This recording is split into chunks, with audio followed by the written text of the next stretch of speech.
Éco-Afrique.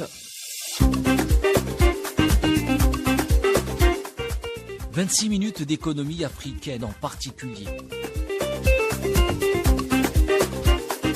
Un rendez-vous hebdomadaire pour déchiffrer et analyser l'actualité économique africaine.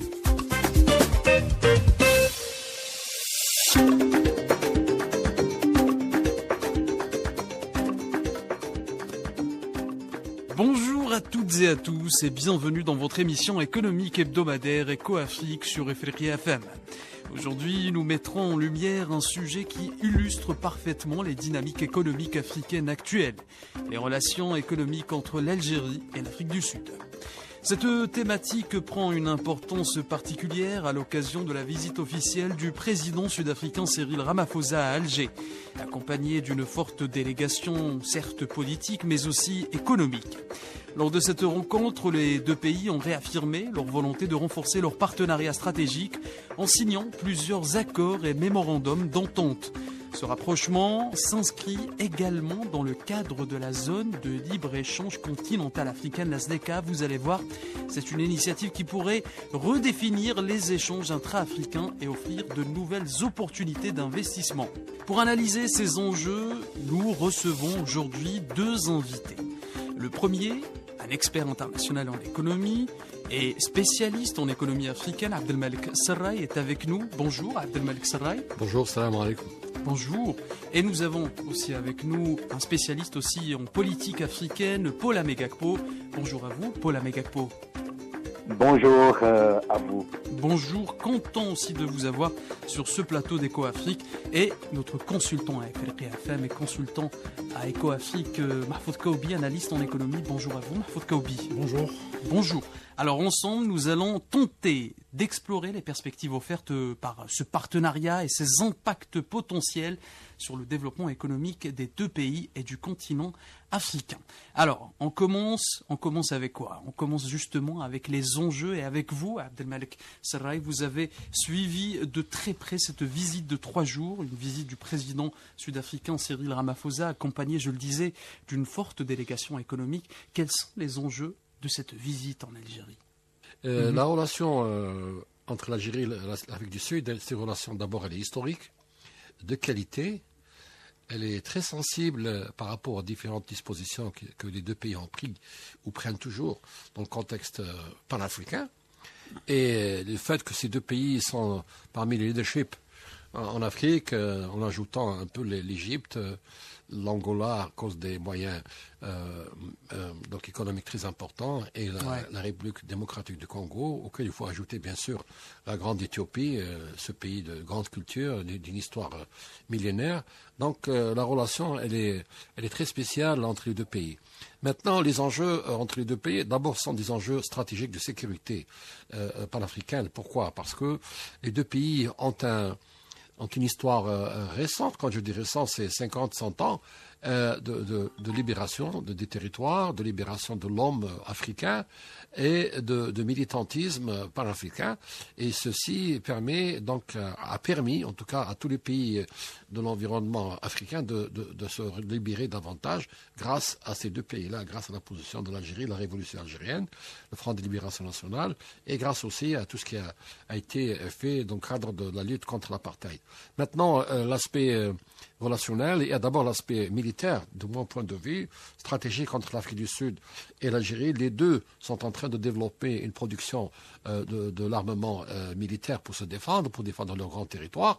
Il y a autre chose, il y a d'autres secteurs où les deux pays peuvent coopérer.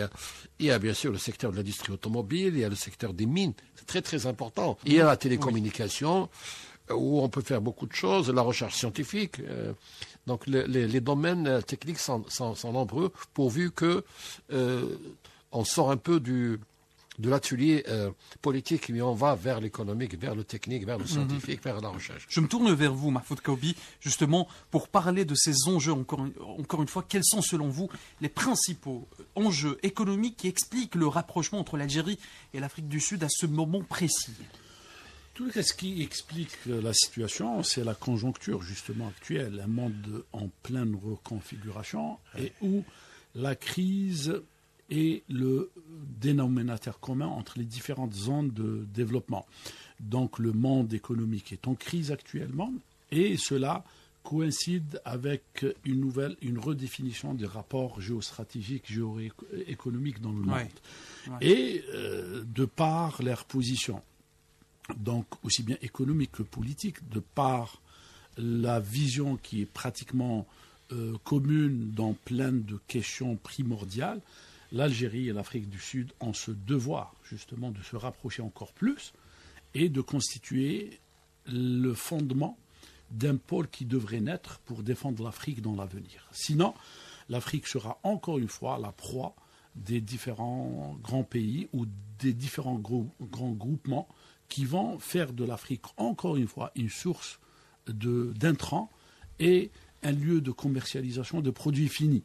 L'enjeu est là, donc s'affranchir, aider, permettre à l'Afrique de s'affranchir et justement l'Afrique du Sud qui, il faut le rappeler, accueillera l'année prochaine le sommet du G20. Ouais. Et à ce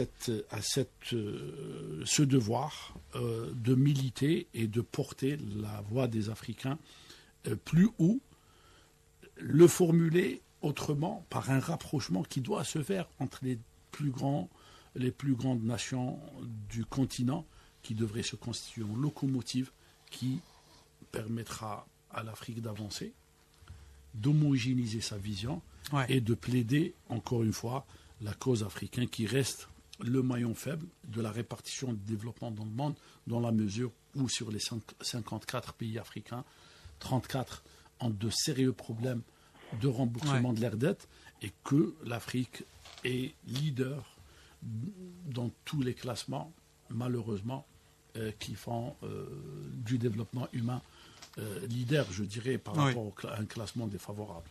Alors, Paul Amegakpo, on parle à présent de ce rapprochement, encore une fois, entre deux puissances économiques africaines, mais aussi deux puissances politiques africaines, l'Algérie, membre non permanent au Conseil de sécurité de l'ONU, et l'Afrique du Sud qui a reçu la présidence du G20. Quel est votre commentaire sur ce rapprochement, Paul Amegakpo ? Oui, je voudrais dire d'entame que le terme rapprochement ne serait pas aussi bien approprié parce que, comme mes prédécesseurs l'ont dit, les relations entre l'Afrique du Sud et l'Algérie sont séculaires. Ça date de plusieurs années déjà.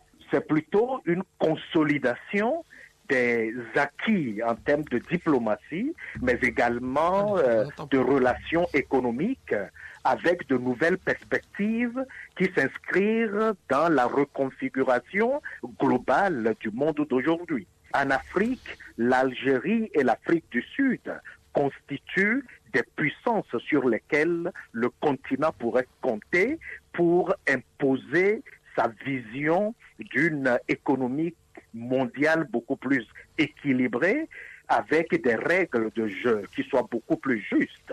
Au niveau des Nations Unies, l'Algérie est présente en tant que membre non permanent du Conseil de sécurité et au niveau du G20, l'Afrique du Sud joue un rôle de leadership. Et au-delà de ces entités, nous ne pourrons pas ignorer également le BRICS, au niveau duquel l'Afrique du Sud joue également un rôle important. Ceci dessine une carte de multipolarité dans laquelle se retrouvent parfaitement beaucoup de nations africaines. Et donc sur les 55 pays africains, nous pensons que l'Afrique du Sud et l'Algérie comptent parmi les 5 premières puissances économiques dont le réchauffement des relations diplomatiques devrait avoir une tonalité et une connotation beaucoup plus importante. Et donc, ce réchauffement des relations diplomatiques envoie un message très fort que l'Afrique du Sud et l'Algérie, les deux nations qui sont aux extrêmes, aux deux pôles extrêmes du continent africain, voudraient créer les conditions d'une collaboration beaucoup plus agissante, d'une collaboration qui met au cœur la diplomatie et la stabilité des relations politiques comme véhicule d'un développement économique durable. Et donc, cette visite est un moment historique pour les Africains, pas seulement pour l'Algérie et l'Afrique du Sud, dans la mesure où ça envoie un message clair. Nous avons déjà assisté à des rapprochements multiformes entre l'Algérie et l'Afrique du Sud, surtout sur les questions d'actualité, par rapport à la Palestine, mais également par rapport à la cause sahraoui. Ouais. Et donc, ces deux nations montrent que leur coopération ne s'inscrit pas seulement sur les questions d'enjeux sécuritaires, mais également et surtout sur les questions économiques, parce qu'aujourd'hui, la puissance économique définit les rapports géostratégiques et je pense que les dirigeants de ces deux nations ont vu clair qu'il faut asseoir leur collaboration diplomatique sur des liens économiques forts. Abdelmalek Serraï, pour rebondir sur les propos de Paul Amegakpo. En fait, les relations existaient déjà, mais il n'y avait pas suffisamment d'activités volontaristes de part et d'autre pour différentes raisons. Mais comme il a si bien dit, ce qui se passe actuellement dans le contexte international et tous ces éléments négatifs que nous sommes en train d'enregistrer dans les pays du Golfe, les positions américaines, notamment en Afrique, obligent nos pays respectifs à resserrer les rangs et à travailler dans le cadre d'un consensus pluridisciplinaire pour, pourquoi pas, proposer des modèles de changement, notamment dans la construction économique de l'Afrique, pour défendre un peu nos intérêts. Parce que il ne faut pas oublier que depuis plus de 40 ans, la Commission économique des Nations Unies pour l'Afrique, dont j'ai eu l'honneur d'en faire partie pendant pas moins de 8 ans comme conseil régional, avait lancé depuis de grands programmes d'études, notamment à l'échelle sous-régionale, parce qu'on avait au départ compris que si on voulait à tout prix arriver à un consensus régional complet, c'était extrêmement difficile. Il fallait donc avoir une vision sous-régionale d'abord pour souder les ensembles sous-régionaux avant d'aller vers un ensemble régional. Maintenant que certains pays, comme je l'avais signalé tout à l'heure, notamment l'Afrique du Sud, pays ami de longue date et historique, et l'Algérie, mais aussi il y a d'autres forces économiques, je le cite, je le répète, l'Angola, le Congo démocratique, l'Éthiopie, l'Égypte, même le Ghana aussi. Ouais. Tous ces pays-là ont un potentiel et doivent se réveiller davantage pour qu'on puisse travailler davantage ensemble. L'investissement, l'Algérie a entamé récemment des réformes économiques majeures, notamment avec la nouvelle loi sur l'investissement. Comment ces réformes pourrait-elle séduire les investisseurs sud-africains? Il y a deux aspects qu'il faut connaître. La réglementation sur l'investissement a été refaite et j'ai eu l'honneur justement, j'en ai parlé déjà avant à la télévision algérienne et même sur certains médias, de reviser le Code des investissements sur la demande du ministre ou du ministère de l'Industrie, mais aussi de l'Assemblée nationale. Et j'ai eu l'honneur de proposer pas moins de 82 amendements qui permettent à ce Code des investissements d'être accepté totalement, en tout cas par la grande majorité des pays qui sont intéressés par l'Algérie, parce que nous avons finalement gardé seulement le contrôle des matières premières et nous avons ouvert le pays à toutes sortes d'investissements, à une liberté totale d'investir en donnant des garanties sur le plan fiscal, sur le plan douanier, n'est-ce pas, sur le plan bancaire. Il ne faut pas oublier que, par exemple, l'article 7 du Code des investissements permet à n'importe quelle société étrangère, que nous appelons maintenant société non résidente, parce que nous avons banni le terme étranger dans le cadre du Code des investissements. On appelle étranger qui investit chez nous, mais nous avons des associés, des investisseurs tout court. Ouais. Le terme étranger a été banni par la réglementation algérienne. Et j'en fais partie de ceux qui ont pensé ça depuis au moins 20 ans.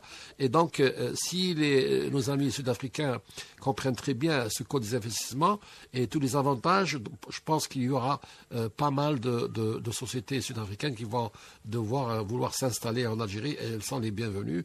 Et nous ferons en sorte de leur faciliter la tâche parce qu'il est tous les avantages que le Code des investissements donne, c'est extraordinaire. Même sur le plan des garanties, l'un des rares pays, nous sommes, je crois, 3 ou 4 pays dans le monde qui donnent une forme de garantie aux investisseurs en termes de capital, mais en termes aussi de bénéfices récupérés, et l'Algérie, donc la Banque centrale d'Algérie. Nous sommes, je crois, 3 ou 4 pays dans le monde qui sont arrivés à ce stade de proposer des garanties aux investisseurs non résidents. Mahfouz Koubi, en parlant de l'investissement, c'est un sujet très intéressant pour vous. On a dit sans cesse dans cette émission qu'on ne peut pas coopérer sans investir. Alors comment rebooster cet investissement entre l'Algérie et l'Afrique du Sud, entre l'Algérie et l'Afrique et entre l'Afrique, enfin entre tous les pays africains? En tous les cas, l'investissement devrait connaître un nouvel élan sous 2 conditions. La première, c'est d'homogénéiser les réglementations relatives à la réglementation de change. Ça, c'est un élément et les simplifier. Les simplifier surtout. Et la réglementation fiscale, la réglementation douanière. Et enfin, aussi cette question de visa et cette question de barrières, parce qu'il y a des barrières tarifaires et non tarifaires, et il y a des barrières qui empêchent la circulation de flux des personnes et des entreprises. Et notamment le transfert des fonds. Tout à fait. Cette question de transfert de fonds est capitale. Donc si on investit, c'est pour gagner de l'argent et c'est pour être assuré, rassuré de disposer de ces fonds et que ces fonds circulent partout au monde. Parce que la question de frontières est pratiquement inexistante actuellement dans la réalité de l'investissement. Et soit on fait notre ajustement, nous, Africains, pour que cet espace soit un espace commun. Commun, non pas par rapport à des objectifs, mais surtout par rapport à une réalité. Et la réalité, c'est que cet espace est commun, il doit être régi par les mêmes dispositions fiscales, par les mêmes dispositions douanières et par les mêmes dispositions en matière de circulation de fonds. Et c'est sur ce plan-là, c'est sur cette transformation de la sphère réelle de l'économie que les Africains sont attendus. Les volontés politiques, les manifestations institutionnelles sont très présentes et il faut le dire d'une manière très claire. Mon ami Koubi, je voudrais quand même vous informer, j'en profite pour informer ceux et celles qui nous écoutent. Et il faut dire que nous sommes conscients de ces obstacles. Et dans le cadre de nos missions à travers la Commission économique des Nations Unies pour l'Afrique, il y a une série d'études qui a été faite, dont j'ai eu l'honneur de participer durant presque 7 ans, ce qu'on appelle les obstacles au commerce intra-africain et les mesures permettant de les éliminer ou de les réduire. Ces études-là ont été publiées sous forme de 7 tomes avec un 8e tome qui a été rédigé en anglais à Londres pour permettre au ministre africain du Commerce et de l'Industrie de s'en saisir. Et donc nous avons couvert tous les aspects liés aux obstacles tarifaires et non tarifaires du commerce intra-africain. Pourquoi? Parce qu'à cette date-là, il y a quand même plus de 20 ans de cela, le commerce intra-africain n'était qui était de l'ordre de 4,7 à 5%. Aujourd'hui, par certaines sous-régions, il est arrivé à 20%. Ça veut dire que l'ONU, à travers les différentes organisations sous-régionales africaines, qui avaient des bases qu'on avait choisies, il y avait donc Gisenyi au Rwanda, il y avait Tanger au Maroc, il y avait donc Luanda, n'est-ce pas, le Kenya, etc. Donc on avait partagé le continent africain par sous-région pour permettre d'avancer un peu. Par rapport à ces obstacles, les obstacles vont depuis les normes des chemins de fer entre les différents pays, les transports routiers. Il y avait même eu la décennie des transports qui était dirigée par le fameux Moussa du Congo et qui a fait un programme régional énorme, comment améliorer le système des transports entre les pays africains. Mais aussi les problèmes liés aux douanes, notamment le douane, les problèmes de visa, les problèmes de vaccins, les problèmes de transport aérien. Quand vous voulez aller à Johannesburg, il faut monter à Londres pour redescendre ou aller à Nairobi pour aller. Donc vous ne pouvez pas aller directement. J'en cite un cas comme pareil, ou quand vous voulez aller à Luanda, il faut aller à Lisbonne ou à Guinée-Bissau. Donc l'Algérie a fait un effort considérable ces 3 dernières années, puisque j'en ai parlé des 17 milliards de dollars. Mais nous sommes tous conscients, en tant qu'Algériens, de ces obstacles qu'il faudrait lutter pour diminuer ces obstacles afin de permettre au commerce intra-africain de se développer. Nous sommes arrivés dans certaines sous-régions à 20%, mais le système bancaire continue d'être frileux. Paul Amegakpo, quel enseignement pour vous les autres pays africains pourraient-ils tirer de ce partenariat? On parle à présent aujourd'hui de renforcer, de redynamiser, de rebooster les échanges intra-africains. Alors selon vous, quel enseignement les autres pays peuvent-ils tirer de ce partenariat algéro-sud-africain, Paul Amegakpo? Oui, le premier enseignement, c'est la nécessité de la solidarité africaine. Il faut mettre au cœur de nos relations la solidarité africaine sur les plans économiques, mais aussi politiques. Et donc le signal envoyé par l'Algérie et l'Afrique du Sud, est tel qu'expliqué par mes prédécesseurs, montre clairement que si nous voulons aller vers une intégration économique africaine effective, il faut compter sur les nations qui présentent une vitalité économique importante afin de créer une valeur ajoutée dans ce que l'Afrique pourrait présenter au monde. Et tel que dit, il est important de souligner que le second enseignement doit tenir compte des secteurs prioritaires dans lesquels cette intégration et cette solidarité interafricaine doit intervenir. Je place ces secteurs sous le triptyque de l'énergie, de la technologie et de la finance. Ouais. Ça a été dit par mes prédécesseurs, mais aujourd'hui, les grands enjeux portent sur la maîtrise de l'énergie. Et à ce niveau, l'Algérie, par exemple, a beaucoup à donner au reste de l'Afrique parce que l'Algérie a réussi à atteindre l'autosuffisance énergétique. Oui. La plénitude de l'énergie, ce qui n'est pas le cas pour l'instant pour l'Afrique du Sud et pour beaucoup de pays africains. Et sur ce plan, cette collaboration pourrait être bénéfique pour les autres pays africains lorsque cette maîtrise de l'énergie par l'Algérie, avec le soubassement économique issu des accords entre l'Afrique du Sud et l'Algérie, pourrait permettre d'impacter les autres pays africains. Et c'est un marché énorme qui pourrait profiter à l'Algérie, donc sur le plan de retour sur investissement, mais qui va beaucoup plus profiter aux autres pays africains qui vont gagner en termes de couverture énergétique. Et je voudrais finir sur la question de la finance.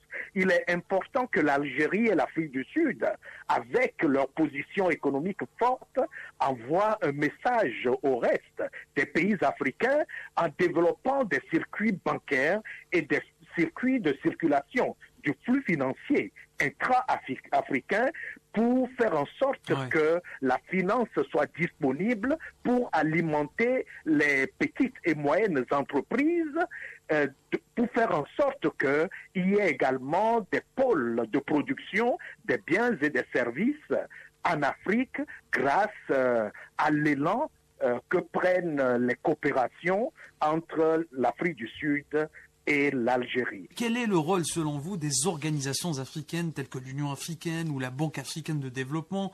Quel rôle peuvent-elles jouer pour appuyer ce type de partenariat? Je pense que ils peuvent jouer un rôle important, mais il faut dire d'emblée que l'Union africaine en elle-même mérite des réformes importantes pour pouvoir mettre en place un mécanisme qui permet la stabilité politique. Pour l'instant, l'Union africaine n'arrive pas à intervenir avec vision, avec courage dans les problèmes qui fragilisent l'intégration africaine. Parce qu'il existe encore des conflits territoriaux, il existe des conflits politiques, inter- et intra-étatiques.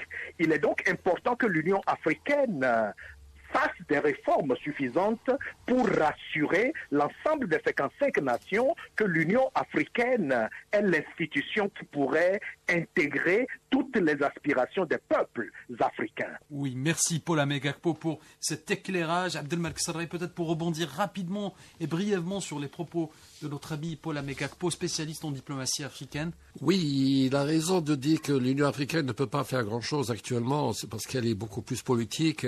Ça parle beaucoup plus de résolutions, de rencontres de caractère politique. Nous, on veut l'aspect concret sur le terrain. Nous voulons des banques, n'est-ce pas? Nous voulons des accords douaniers, nous voulons des accords fiscaux, nous voulons ouvrir des antennes bancaires, organiser des circuits financiers, développer des relations directes entre entreprises africaines, qu'elles puissent s'asseoir et collaborer ensemble. Donc on veut aller vers le concret, parce que ça a trop duré, cela fait plus de 40 ans que nous essayons de rapprocher les pays africains. La preuve, je viens de le dire, nous avions conclu au niveau de la Commission économique des Nations Unies, auquel j'avais parti pendant 8 ans, qu'on ne pouvait pas faire globalement ce constat économique dans le cadre de la vision de l'Union africaine, mais par sous-région, plus ou moins homogène.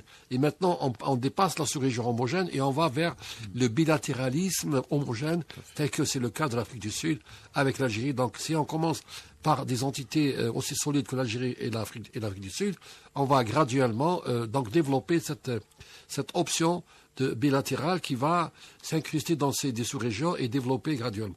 Mais le rôle maintenant, c'est aux opérateurs économiques, parce que le politique, dans toutes les réunions que nous avons connues, je le disais, au Nigeria, en Éthiopie, au Ghana, en Algérie, en Égypte, le côté politique est acquis. Il y a une volonté politique africaine réelle. Maintenant, il faut aller vers le concret. Mahfoud Kaoubi, le concret, c'est quoi pour vous? Le concret, c'est plus d'investissement. Le concret, c'est plus de mariage d'entreprise. Le concret, c'est plus de fluidité dans les échanges. Et le concret, c'est plus une mobilité des hommes et des femmes. C'est ça l'investissement en tous les cas. C'est en réalité, ce que disait M. Abdelmalek Serraj est très sensé. Maintenant, c'est les logiques privées qui doivent prendre le relais. Et l'économie est par essence privée. Donc c'est les échanges, c'est les investissements. Et pour cela, c'est les questions techniques dont c'est Abdelmalek parlait qui devraient être décodées, simplifiées. Et mise en œuvre. Et voilà, nous arrivons à la fin de cette émission. Merci à vous, messieurs. Merci à Mahfoud Kaoubi, analyste en économie. Merci à vous, Abdelmalek Serraj, expert international et spécialiste en économie africaine. Et merci à notre ami Paul Amegakpo, spécialiste en diplomatie africaine. Merci de vos réponses et merci d'avoir accepté mon invitation aujourd'hui. Je tiens aussi à remercier nos chers auditeurs. C'est la fin de cette émission, je le disais. Une émission que vous pouvez réécouter sur les ondes de notre radio. Bien sûr, il y aura une rediffusion et bien sûr sur notre site web www.frfm.com. Voilà, à la semaine prochaine.